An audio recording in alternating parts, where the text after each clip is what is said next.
వెనకటికోలో ఇంటే భారతం వినాలి తింటే గారెలు తినాలన్నారు. కానీ నాకైతే అనిపిస్తుంది ఇంటే భారతం వినాలి తింటే పుంటికూర తొక్కు తినాలనిపిస్తుంది. అరే గోంగూర పచ్చడి అంటారు కదా ఆంధ్ర దిక్కు, మరి మన తెలంగాణ స్టైల్లో పుంటికూర తొక్కు ఎట్లా చేయాలో చూపిస్తారండి. ఏం లేదు, కొంచెం అంత గిన్నెలో నూనె వేసుకొని జీలకర్ర ధనియాలు ఎండుమిరపకాయలు వెల్లిపాయలు వేసుకొని జర్రంతా గోలించుకొని మిక్సీలకు తీసుకోరి. అందులోకే ఉప్పు పసుపు నువ్వుల పొడి వేసుకుంటే కమ్మగా వస్తుంది అనమాట. జర్రంతా చింతపండు కూడా వేసుకోవాలా.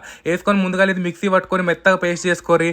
తర్వాత మంచిగా కడుక్కున్నాక పుంటికూర ఉంటుంది కదా, అది కూడా కొంచెం నూనె వేసుకొని గోలించుకోవాలన్నట్టు. వేసినప్పుడు గింత అనిపిస్తే కానీ గోలినాక గింతనే అవుతుంది. కానీ ఏం ఆ టెన్షన్ పడుకొని మిక్సీలో పడ్డాక మళ్ళీ ఎదుగుతుంది అన్నట్టు.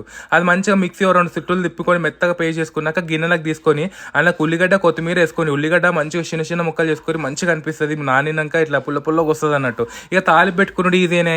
నూనె వేసుకొని ఆవాలు జీలకర్ర మిరియాలు అంటున్నా, సారీ నాకు మర్చిపోతున్నా, మినపప్పు వేసుకొని జర్రంత ఇంగు వేసుకొని మంచిగా ఉంటుంది అన్నట్టు. కళ్ళెమ్మకు ఎండుమిరపకాయలు వేసుకొని అన్నంలా కలుపుకొని తింటే చాలా బాగుంటుంది. 2 ముద్దలు ఎక్కువ తింటారు.